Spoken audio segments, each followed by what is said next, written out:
The Marlinspike hitch is a knot used to link a rope to a pole. If we put the knot under tension, as you can see, it works very well. For making this knot, we have to make a overhand. In this case, the load, the weight we will put on this side of the rope. So we take this part and we make a bight. We put the bight inside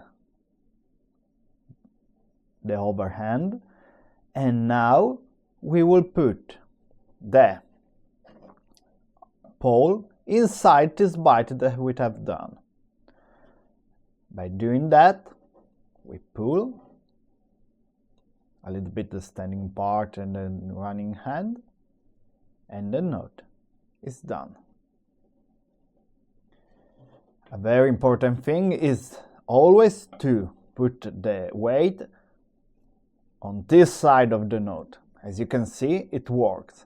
On the other side instead, the knot opens.